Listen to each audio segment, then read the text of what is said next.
but at the same time I said, what is my purpose, right? Right, And then I right. had this thought. I said, if I can contribute to the success of one organization, how can I scale myself?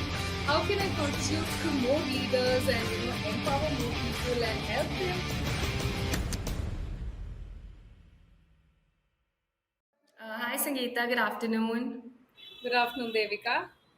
Thank you for joining us for this podcast. I'll just give a brief about you.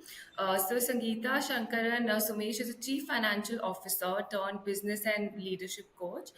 She works with the corporate leadership teams on maximizing potential, performance, and also like profits. She enables high performance and enhances financial growth for businesses. And her main purpose is to serve leaders, teams, and entrepreneurs to shine and succeed. She also has a very rich corporate experience of more than 25 years with multinationals. An independent director on corporate boards with a TEDx speaker, Sangeeta is a chartered accountant and a management accountant. She has completed her executive study from Harvard Business School. She is a credential coach and professional speaker and the author of the bestsellers What the Finance and Get High. And where's the Moolah? Of course, of course. Yes. Okay, my first question to you would be that reflecting your educational path, starting from schooling and college years to courses like CMA and CA, could you share what initially inspired you to undertake these studies? Yes, that's a great question. So, to give you a background, my paternal grandfather was from a very well to do family, and unfortunately, he passed away at a very young age and very sudden. So, Okay, my dad had to go through a lot of hardships, and therefore, my early childhood years, uh, while we were just about managing, it wasn't, we didn't have any fancy stuff. There was no TV at right. home, there was no car. I wanted to go, have foreign holidays and stuff. And of course, at that point in time, we really couldn't afford much. And Of course. as a child, I used to keep asking my parents. I said, when I used to look at my friends and relatives, so I used to keep asking, why is it that we don't have some of these things? So my parents used to encourage me a lot. I was the only child, and they used to tell me, if you really want all of these, you should start working for it and see how you could achieve them. So I guess that's what kind of drove me to build my career and see, how I could achieve my dreams, my aspirations, and my ambitions. So that was probably like the foundation, the starting point, and I guess that's what kept me going. That's great. Like I'm also an only child, and I understand how important it is for your parents to support your dreams and give you that push. So, additionally, how do you feel about this foundation? Like, along with your studies from, of course, Harvard Business School, which is to say that is the best business school in the world, has shaped your coaching methodologies, careers, and the leadership insights. Absolutely. I think it has been a great foundation. In fact, any education for that matter, right? Because that's what sets the base for you to keep growing on. So, it was no Of different in my course. case. And how it has helped me with sharing my insights and all is, see, I've been on both sides. I've been, in the industry, and now I'm a coach, so I'm able to relate to all the problems the leaders face. What are the challenges that they have, how they could overcome. So I think that has given me a very good insights being on either sides, and uh, a lot of practical stuff, I think Right. I'm able to relate to. Yeah. Yes. So, of course, in your introduction, we saw that you've been part of the multinational company also. So, could you just share a bit about your transition from being the CFO to becoming a business coach and what inspired that shift? Right. So for quite a few years, as I was a CFO, I used to keep asking myself, like, like, what is my purpose? What do I do? And deep down, I also, I guess I was kind of self-satisfied and, kind of achieved what I wanted in my career. But at the same time, I said, what is my purpose? Right. Right, And then I right, had this thought. I said, if I can contribute to the success of one organization, how can I scale myself? How can I contribute to more leaders and empower more people and help them achieve their purpose and their dreams? So absolutely. yeah, it was more from a spiritual perspective as well. That's what I felt. And having said that, I had this thought, but I didn't know where to get started. I didn't know what I need to do. And I chanced upon coaching at that time, and I was just kind of intrigued by the entire process. And I said, let me go find out what all this is about. And it was more out of curiosity that I actually started my coaching journey. And then I just fell in love with it, and also that it was aligned to my purpose, my goals, my aspirations. So I said, then definitely with this, if I can what do I say? If I can uplift myself using this, I can definitely do more for others. I can Right. definitely help others to grow and see what they want. So it kind of fell well with what I wanted to do, and at the same time to serve more leaders. So I guess the universe has its path for you. So that's what prompted me to take this path. Right. No, it's lovely. It's very important to find your own true calling. It doesn't matter at what age and what point of your career, no matter what field you are in. But at the end of the day, it's very important that you find your calling and you go for it no matter what. That's right. Adding to that, I have watched a lot of your interviews, and I noticed that you often express yourself through poetry. Is there one particular poem that has a profound impact on your life, or that changed yourself? Like when you're feeling low or you're less motivated, that helps you just pick up your mood, or just lift up your spirits. All right. So there is no poem, and I don't consider myself a poet, but I like to simplify things, right? So Right. I feel by kind of breaking it down into a song or a limerick or something like that, and Yeah. most importantly, acronyms. I am an acronym person. I love using a lot of acronyms because the recall value is a lot higher, right? So my idea is, I always say I'm a simplifier. How can I simplify things for others? Because then it becomes easy, and everybody can relate and understand. Especially finance is such Sure. a concept that most people kind of dread finance, right? So I said, how can I simplify it? So I guess Yeah. that's where it started. Make it easy and simple, and easy to implement an action on it. So that has always been my driving point, I would say. Lovely, lovely. So, like we see that in India, the absence of financial education in the school curriculum, especially concerning investment options, saving, financial literacy, is conspicuous. So, even when I was in school, I saw that no one used to teach us about like taxes, about buying a house, and everything, and it still impacts the Indian education a lot. So, could this be an educational gap or be a substantial factor contributing to the financial challenges faced by individuals today, particularly those in the middle class trying to, break this cycle and get into that cycle of wealth?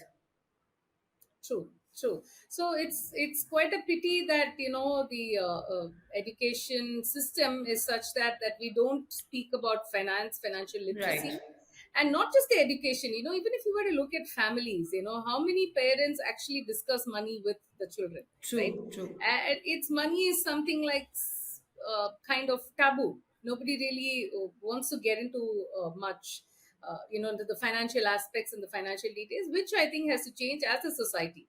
It's not just the educational institutions, Of but course. also we from families, because a lot of things start with the families, right? So it will Right, always be right. good to educate children on financial prudence, right from a young age, Absolutely. and even probably make them part of the financial decision making process at home, right? Just to pick their brains, see how they're Absolutely thinking, and agreed. yes, yes. So kind of nurture, because I believe it starts from home as well. So I think if we can start doing that, it makes a lot of difference. And definitely, of course, added to it the education aspect of this, right? Financial literacy part of it, if that can be inculcated, that would be great. And just to these like basic things, like simple things like save first and then spend, right? Now that needs to be imbibed right from childhood, so then the kids know that money is not just to be blown away, and True, true. you also have a substantial saving for a later day. And I would also recommend, like, don't put all your eggs in the same basket, right? Then also Right. you need to simplify your risk, and to know the difference between appreciating assets and depreciating assets, right? So like these are some basic points which probably at a young age kids are also not taught about it. But I think if we can educate them about it right from a young age, it probably makes a lot of difference. Absolutely, absolutely. I totally agree. So, like, let's delve into the fascinating books that you've authored. Out of curiosity, what inspired you to begin your writing journey? And, could you share your experience in publishing your debut book, A Glance at the Unknown? So I'm an accidental author. I never had plans I to think write. that's the best kind of authors. Yeah, I never had plans to write. So it was a family vacation to Cambodia in 2015. And, we had visited the killing fields in Phnom Penh, which is the capital of Cambodia. Right. And in the Cambodian history from 1970 to 74, there was a mass genocide. Okay. And even now, if you walk in the killing fields, you'll find pieces of nails and bones, and it's really gory, very, very barbaric. The way people were treated, tortured, and literally butchered. It was Okay. really, really bad. And when I went there, it just left a mark in me, and I really felt a lot. And it just got me thinking, what happens if man is so cruel with innocent people, right? And that unknowingly I had weaved a story in my head. And then a little voice said, why don't you write about this? But I was like, I'm not an author who's going to read, and I had all this phobia in my head. But luckily, I went ahead and published my first book. It's actually a spiritual thriller. The book has nothing to do with Cambodia, but Okay. the Cambodia just made me think about it, right? So, and then I launched the first book, The Glance of the Unknown. It won me an award as one of 100 inspiring authors of India, Amazing. something, yeah, that I had never expected. And one thing led to the other because, when I started telling people that I've written a book, people assumed it was a finance book because they said CFO with so many years of experience, you have to write a finance book. Right, So right. still, I was a bit reluctant because there are so many finance books already in the market, right? True. Then I said, if I could leverage on my strength of simplifying things. So then I said, how can I help? Because, I wanted to break this aversion to finance that Right. many people had. So then, that's why I came up with what the finance. There's no gyan in it, but it tells you if this is a problem, this is how you need to handle it, right? So it's a quick fix, and it also has the financial journey of some successful entrepreneurs because Okay.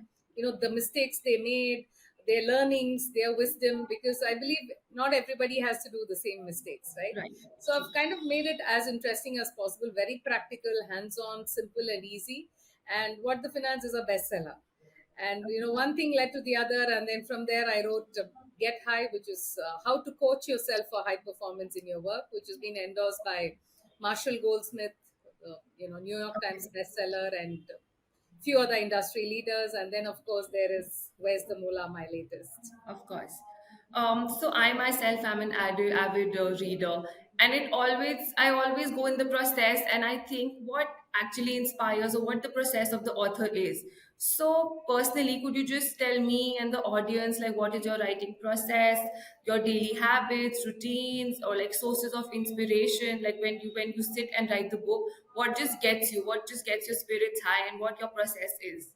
Right. So to be honest, I have none of this. What you asked me, no process, nothing. But it's more. I think I just go with the flow. So Right. normally, when I have a book idea, I kind of see how to build on it, right? Okay. And depending on my time, the time priority that I have, the available time. Mostly, I'm a weekend writer because Okay. weekdays could, be quite hectic. And most of these books I wrote when I was a CFO, so weekdays used to be really packed. So it was more during the weekends. But I don't force myself to write. I only write when I'm in the mood, in the zone of writing, right? Because I Right. think that's when the best comes out. True. So True. normally I just kind of frame the ideas or the concepts in my head, and when I feel like writing, that's when I sit and write. And also in my case, what I've realized is, I guess maybe because of the corporate background or something, I'm like so used to the deadlines, right? So I Right. guess a lot of us are like that, because unless if you set yourself a deadline, it's never going to really happen. Of So set course. deadlines and respect it, and then work towards it. So I think that's what worked for me. So you can try that out.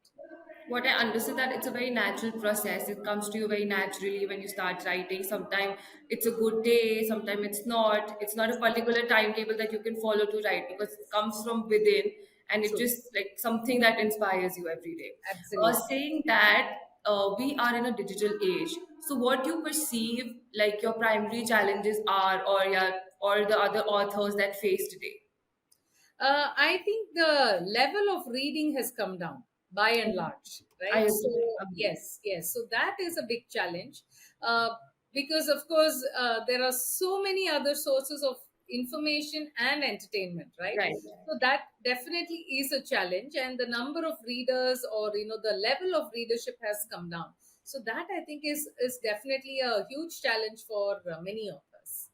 Of course, of course. So, you're also known as the gain enabler. What unique strategies or methodologies do you bring to the table that differentiates your coaching approach from others in the industry? Right, that's a great question. So, what I felt was, with my finance background, Hmm. the leadership experience, and the coaching skills. So, Yeah. I said, if I can combine all of these, what can I offer my clients? So, that was how I thought. And then, because, I told you about my purpose and how I Yeah. wanted to contribute to maximizing potential performance and profits. So, I said, if I can utilize all of these that I have, with my vast experience, then I would really be able to add a lot of value to my clients. So that was the thought process. And then I said, how can I brand myself? Because, it was not just the finance part that I was doing, but also like from a leadership aspect, right? So then I said, I'll call myself the gain enabler, because the gains can be both financial and non-financial, and the non-financial probably leads to the financial as well. So Yeah. I thought it kind of made sense to blend all what I have and then offer Right. everything to the clients. So I'm going to ask this next question because I'm very curious. But like, what is your go-to place to ideate or write? For example, a lot of authors have stated that they like going to like a lobby or a dark balcony or a room, or sometimes they even go to the washroom and write. So, what is your go-to place? Right. So I don't have a go-to place as such. Okay. However, normally when I go on my walks, right, Okay. that's when I like to kind of ideate the Right. ideas, right? So because I feel once you have like a sort of a framework, or what are the points that you want to add in the book, then the writing becomes fairly easier. Of So course. I try to ideate when I can, and a lot of it also happens during my meditation. So Hmm. I've been into art of living for about 20 years now, and I do meditation as well. Yeah. So that's where my ideas kind of spring up. And then when I'm in the zone to write, I start writing. And again, I have no fixed thing, but normally I prefer writing from my desk. Amazing. That's great. So Sangeeta, like beyond your professional engagements, how do you manage and carve out time for yourself, your family, especially considering your involvement in multiple degrees and various work commitments? Again, like there's nothing fixed, but I think for me, if you personally ask me, the foundation of meditation, and like I said, I've been into art of living, and that has been a game changer for me. So Okay. I would nudge and urge everybody to find out what really works for you, what ticks for you, so that you can leverage on that, anchor on it basically, and see how you can go about. And having Right. said that, I also learned to prioritize my things, right? So, like for example, last 20 years I haven't watched the TV. I do watch movies. I Okay. love movies. So once in a while, yeah, I go for movies and stuff like that. So I think it's just a matter of prioritizing what's more important. And I Absolutely. think, yeah, once you do that, the important things like, your family, your work, yourself, all of those tend to take a much larger place than Right. everything Right. else. Great. So, as a public speaker and entrepreneur, through your strengths are often visible to the public. We all go through challenging times. So, how do you handle these downturns in your life? So I don't resist these downs, because life is a part of ups and downs. So Absolutely. yes, yeah. So I go through the downs. I do things that would make me feel better. It could be meditation, it could be shopping, it could just be something with nature, or just spending time by myself. So, or my meditation, whatever, at that moment, whatever I feel is relevant, I think that helps. And one key thing from a spiritual aspect that I've learned, especially from art of living, is to be in the present moment. The present moment is inevitable, right? Yeah. Yeah. So I try and be as much as possible in the present moment. So I do accept something. If I'm upset about something, if I feel low, yes, I am. That is how it is at the moment. So I do go through that and then see how I can bounce back and Of feel course. up again. Of course, understood.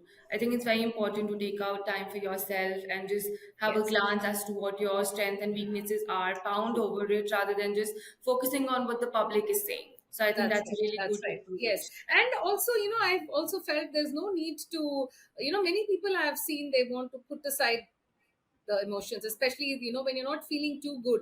They just Yeah, want to shelve it and, right. I'll look at it at a later date. But I think that only makes things worse.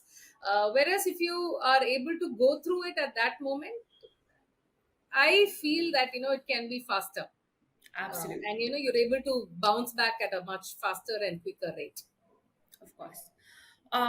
So, approaching financial growth strategies when businesses face resistance to financial changes within an organization, what strategies do you recommend overcoming obstacles and ensuring a smooth transition towards financial growth? Right. So I think I'll share three key things that Yes, leaders can do. Is I think firstly have a mindset shift, right? right. Because if you're going to just say, "Oh, this is a challenge, this is an obstacle, and I'm stuck," that's how it's going to be. But if you can ask yourself beyond, what can I do to overcome this challenge or this obstacle, right? Then it starts to open up different perspectives. So it could also be like to learn from competition, learn from your industry trends, look, observe what is going on, how others face this, and see if you can encourage out of the box thinking, because we're all so accustomed to doing things in a particular manner, we seldom tend to think differently, right? So Right. if you can firstly create a mindset shift, that helps. The second thing as a leader is to see how to get all your teams aligned to the goals, right? Whatever are the business goals, if everybody is together on the same page, it helps to achieve the goals faster, because all the energies are synchronized in the same direction. So that becomes very important. And the last and the other important thing is to prioritize your actions whilst you're firefighting, and you could have so many different challenges that are happening. Start prioritizing them, because at a moment, if you think like, you have 10 different challenges, it's natural, you're human, you would just feel overwhelmed. But if you can start prioritizing them and tackle them one by one, I think that makes a lot of difference. Absolutely, absolutely. So, just continuing this question, in the dynamic business landscape, how do you promote adaptability in financial strategies to ensure the effectiveness in involving markets? Right. Okay, so let me share three important things that Yeah, help with businesses to adapt and come up with good financial strategies. So the first is, cash is like oxygen, right, right? Like how we need oxygen to breathe and keep going, businesses need cash. And when there's no cash, obviously the business suffers. So it's very, very important to see the business is cash rich and cash positive. And I think the pandemic has re-emphasized this fact of building reserves and ensuring the business is in a safe space. So know that cash is oxygen. Also know your runway, plan your cash, and prepare forecast. So the first key thing I would say is on the cash. The second thing could be like your pricing strategy, right? What sort of pricing? Your product or service shouldn't be priced too high that you're shooing your customers away, and it shouldn't be too low as well, because then people are going to think there's probably something wrong, and of course the business doesn't make sufficient money as well, right? So right, adopting different pricing strategies is important. So I have spoken about this in the book, Where's the Moolah. Also spoken about the cash. And the third other important thing is on the expense management, your strategy for expense. Because here I'd like to tell an interesting story. This is about a client of mine, right? And we had a coaching conversation that day. This client was again trying to curb and curtail all the expenses. yeah, And it so happened at the start of our coaching conversation, he was very excited because he had learned and he had developed his own website for his business, right? So he was okay, very kicked because he was not from a tech background. right, So he, shared it with me and he wanted my views on the website. Of course, he had done a great job and I wished him about it. And that particular day, our coaching conversation was to see how he could grow his business, right? And as the conversation progressed, I was just trying to understand from him what was actually coming in his way, because he said that he knew a lot of potential clients who were absolutely interested, would be absolutely interested in his product. So I Okay. said, you have this, so then what's really coming in your way from going Right. and reaching out to them? And guess what he said? He said, oh, I've been so busy and so pressed for time. And if I had some extra hours and if I just go meet these potential customers and talk to them about my product, I'm sure they would immediately sign up. Now, you see, as a coach, this was very striking for me. Of So, course. because, yeah, I said, how much time did you spend in learning to do the website and building one? So, he Right. gave me an X number of hours. And I said, how much money did you save out of the process? Of course, that was a relatively smaller amount. Because I said, had you invested this X number of hours in going and meeting your customers, how much revenue would your business made, Yeah. right? Yeah. And that was humongous for him. So it was an absolute aha moment for him, because he said, while I've been trying to curb my expenses, I'm missing out on the larger picture, on how much more money I could have actually got, right, through the business. And therefore, I always say, don't be penny wise and pound foolish, right? So while Right. it's important to curb your expenses, I think you need to look at it from a larger picture. You need to see how your business can grow, because Absolutely. the more revenue you have, you don't really have to bother too much about the Of expenses. course. Of Yeah. course. So, since you mentioned about managing your time and your expenses, what advice or how do you think that entrepreneurs who are aiming to improve their financial performance, what advice would you give them, and what do you think that they should prioritize? Right. So, like I said, they need to start prioritizing on the cash, because cash is the reality, right? So, ensure you're able to manage your cash in a wise manner, plan Right. ahead, and cash is oxygen. So, remember that, always have an eye on the cash. You don't have to probably know, like, to the exact penny how much you have, but an approximation at least. And, because that is going to help you take a lot of financial decisions that are True. in the best interest of the business. So the first thing would be the cash. Second thing would be on the strategy for the business, right? The strategy, the vision, the purpose, the goals that the business wants to achieve, along with the time frames, those are important. Like, let me give you an example of another client. This is a large corporate and Okay. a family run business, and the business has been taken over by the second generation. Now, during the coaching conversation, when I was asking the person, I said, what is the purpose of the business, right? Yeah. The person couldn't think beyond. The only thing that he said was, oh, the purpose is to make money. But making money is not something that Yeah. will really drive the business. It's not going True. to really motivate your employees or make your customers to buy from you. So, purpose should be something much larger, and something more meaningful, not just for the business owner or the entrepreneur, but it should also resonate with the customers and your employees. Absolutely. So yes, so I think that's very, very important. So look at it from the strategy, the business growth, the purpose, vision, mission, and all of that. That is something that needs to be done. And the third important thing is to ensure you're pulling the synergies of your team together, because Right. many times I've noticed, people and departments tend to work in silos, in which case you're not going to maximize their potential. And if you want, maximum outcome, then it's important that everybody is working towards the same direction and the same achieve the same goals. So Right. that is what is very important. So those are the three important things that I would like to share. Beautifully put, Sangeeta. I agree with all of them because I see nowadays, especially with this generation, and when I see my peers, they focus on earning money. That is the main focus, not prioritizing what the customer wants, what the industry actually is in need of. They True. just they just focus on earning money, which is not how the way to go about it. Absolutely, absolutely So right. your the points that you mentioned were amazing. I think the audience would help hugely with that. Continuing with that, we would love for you to share a success story where your financial coaching made a significant impact on the business profitability or growth. Right. So, I mean, there have been a couple of them. So, one thing that comes to my mind is uh, there was a particular business that wanted to pivot itself, right? And Okay. again, this is a very interesting story. They wanted to Right. grow. And this was again, there were like four different people, right? who were the key decision makers and who had grown the businesses had already grown very successfully, and they wanted to grow it further, which was great, and that's where they sought my intervention. Now, before I even got onto this coaching conversation, I, had a chat with the four of them individually, right? So, and I asked them the same question, and it was a one-on-one with each of these four people. So I said, "You want to grow your business? What is your vision of growth?"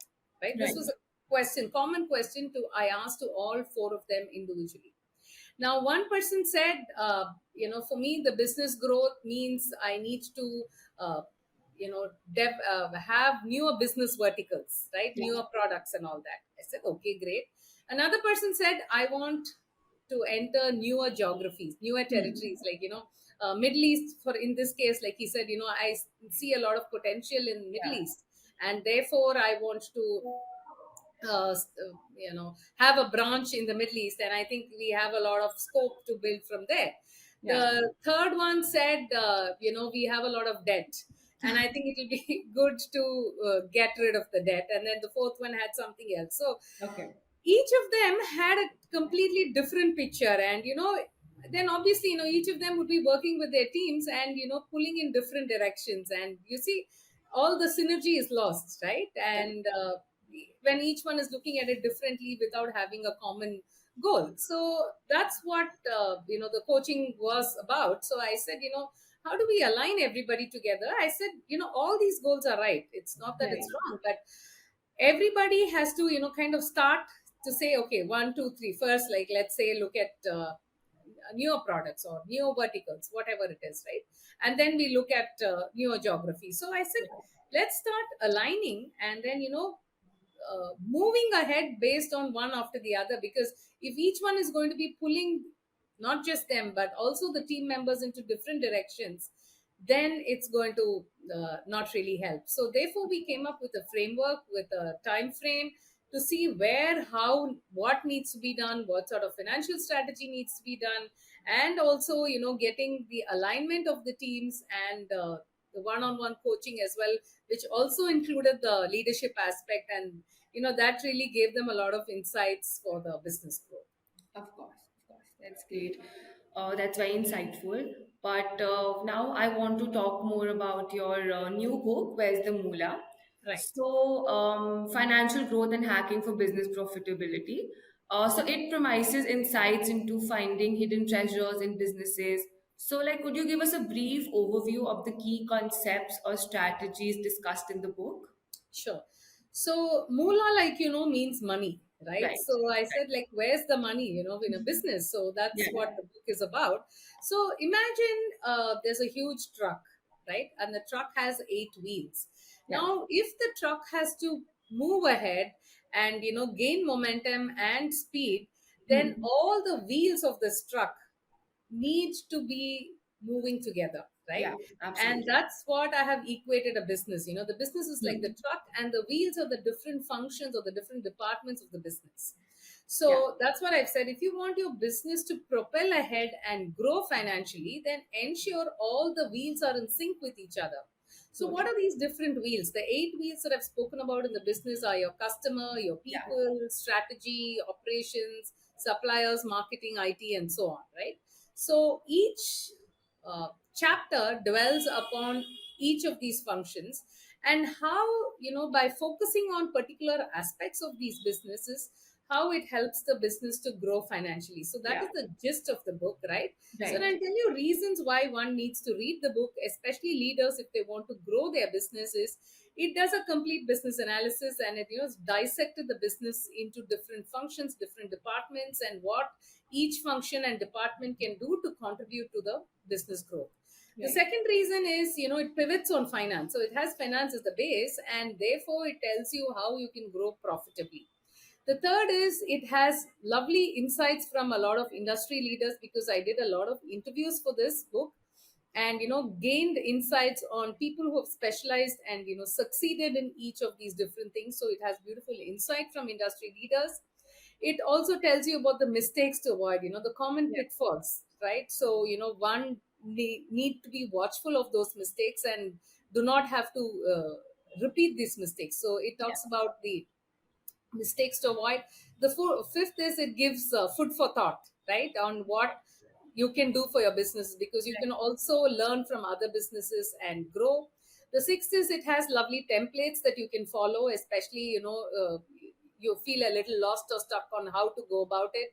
It has some templates. The seventh is it has some real life examples of, from smaller businesses to larger businesses. So it gives a whole lot of variety of things which you can see how you can learn, feel inspired, and apply in your business. The eighth is it Right. talks about measurable outcomes, right, on every particular action that you do, how it impacts your profitability and also helps you to improve the cash.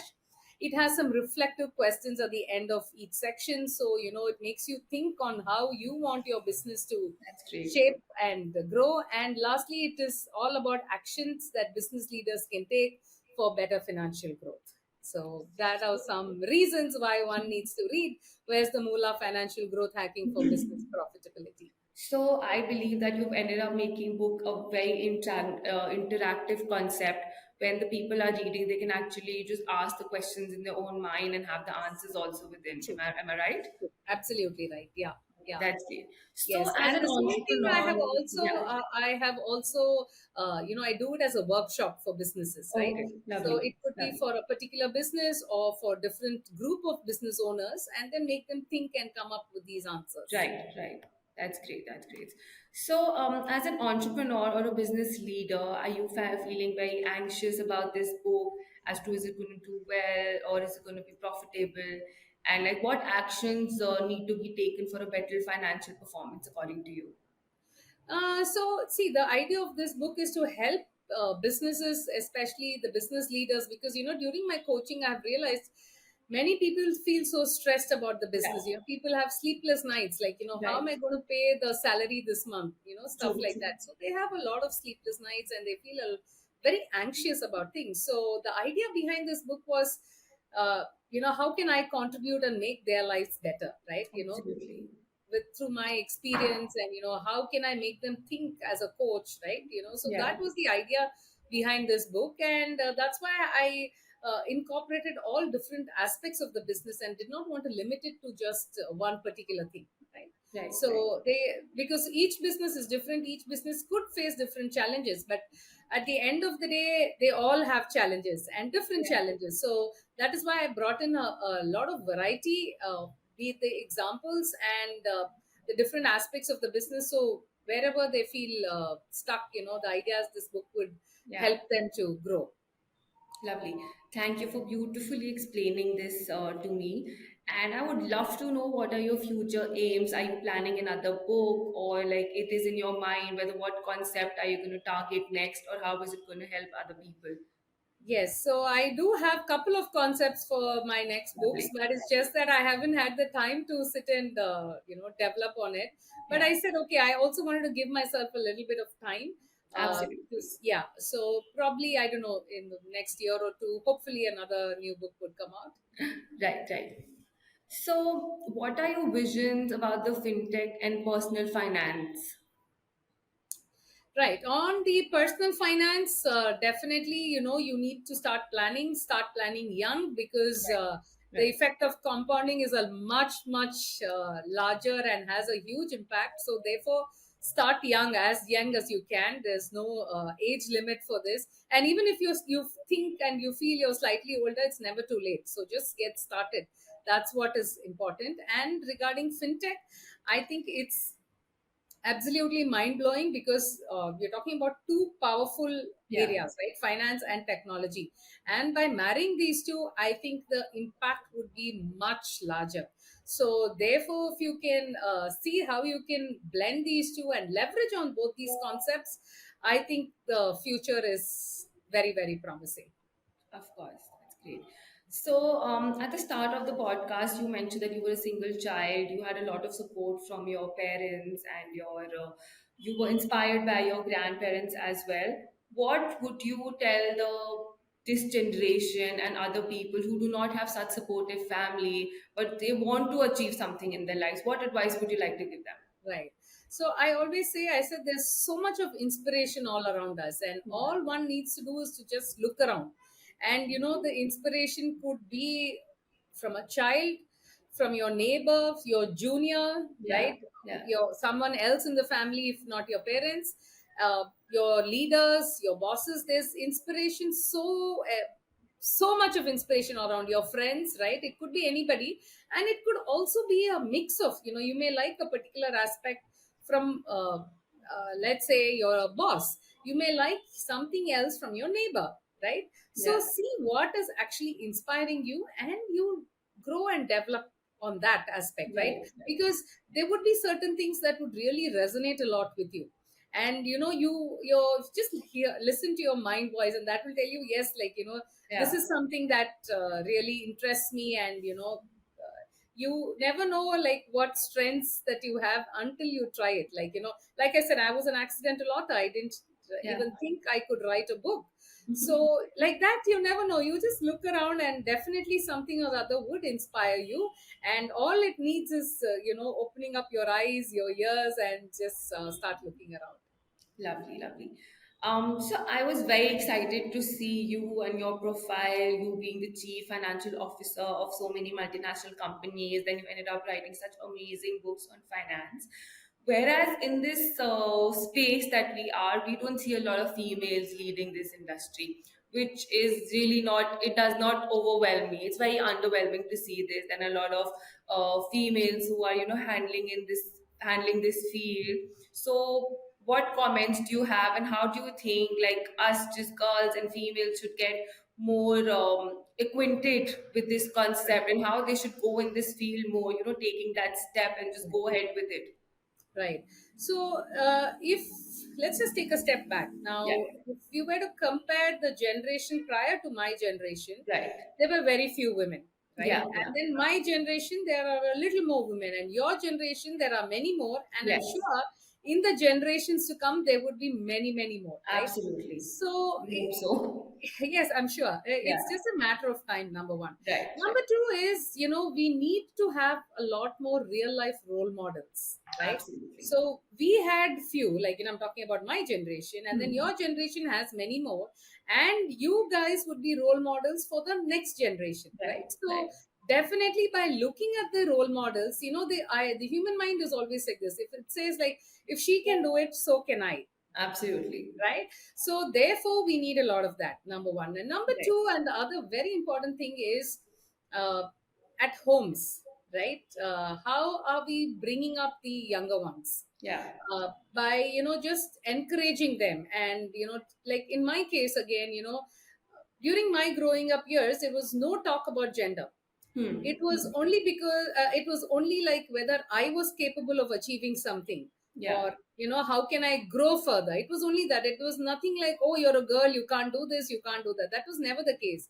So Yeah. in my mind, in my growing up years, I never had any of these thoughts to do with gender. Right.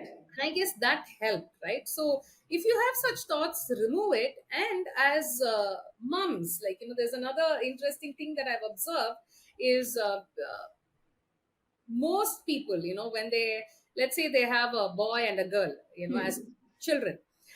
So it's normally the girl, the girl is, normally more cute. So we just trying to cuddle the girl, and then you say, oh, you're so cute, you're so beautiful, you're Yeah. so lovely. And, we tend to gift, I mean, there's an unconscious bias, but we tend to give a kitchen set to a girl child, right? True. True. And if you were to look at the boys, the boys, they are like, driving, hey, you have to become a doctor, an engineer, a lawyer, chartered accountant. We like trying to instill these thoughts in them, and then we get them bikes, and then a doctor set, and all these things. So right from the childhood, what happens is the mind is molded in this way. Yeah. Subconsciously the mind says, oh, okay, I need to do the kitchen stuff, my brother needs to go and earn the moolah.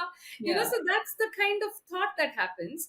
And while we are calling the girl, oh, beautiful, you cutie, and all that, I think it's time we go Call them beyond smart. that. Yes, Yeah. yeah. And you probably say, like, hey, champion, Yeah. Yeah. right? Hey, you're such a winner. And give more thoughts like this, and feed the subconscious mind with such words. I think that Right. makes a lot of difference. And educate, when I say educate, it's not the formal education, but to educate. The world is changing so fast, and like all your household chores and everything needs to be shared by a couple, right? So Right. both the men and women. And I think if we start doing such steps consciously, I think things will get a lot better, and we'll see a lot more women in the workplace, Totally. especially in leadership roles. Absolutely, beautifully put. So I'll just ask my last question, which is, I think, the most anticipated question. What could you recommend, like a few of your favorite books that have left a long lasting impact on you? Oh, yes, sure. So, one is the $1 Trillion Coach. It's by Okay. Bill Campbell, who was the coach to most of the Silicon Valley leaders. And it was like an Amazing. Yeah. amazing read. And he is no more, Bill Campbell. But when I finished the book, I felt like, oh, I really wish I could get to meet Bill. It was that sort of a feeling that was really amazing. Another one was Good to Great by Jim Collins, which is also phenomenal. It talks about 11 different companies, and how a lot of research has gone into these books, and it's dissected. It's a wonderful, beautiful read. That is something. And the third one is I greatly admire Dr. Ramcharan, so I just love a lot of things that he says. And one of his Lovely. books is What the CEO Wants You to Know. So that's Okay. also very nice because it talks more from a finance aspect as well. So Right. I think these three books have been like very nice. Of course, apart from that, there's also been like Leadership Wisdom, Leaders Eat Last, and quite a Yeah. few other books. Yeah. Lovely. Thank you so much, Sangeeta. That was my last question for you. Thanks for an insightful conversation that we had with you. Sure. And of course, I took a lot from you. I understood and I learned. So Great. thank you for that. Super. And yeah, I hope to see you very soon and have another conversation. Sure. Thank you. Lovely. Thank you very much. It was Thank lovely you. interacting with you, Deepika. Thank you so much.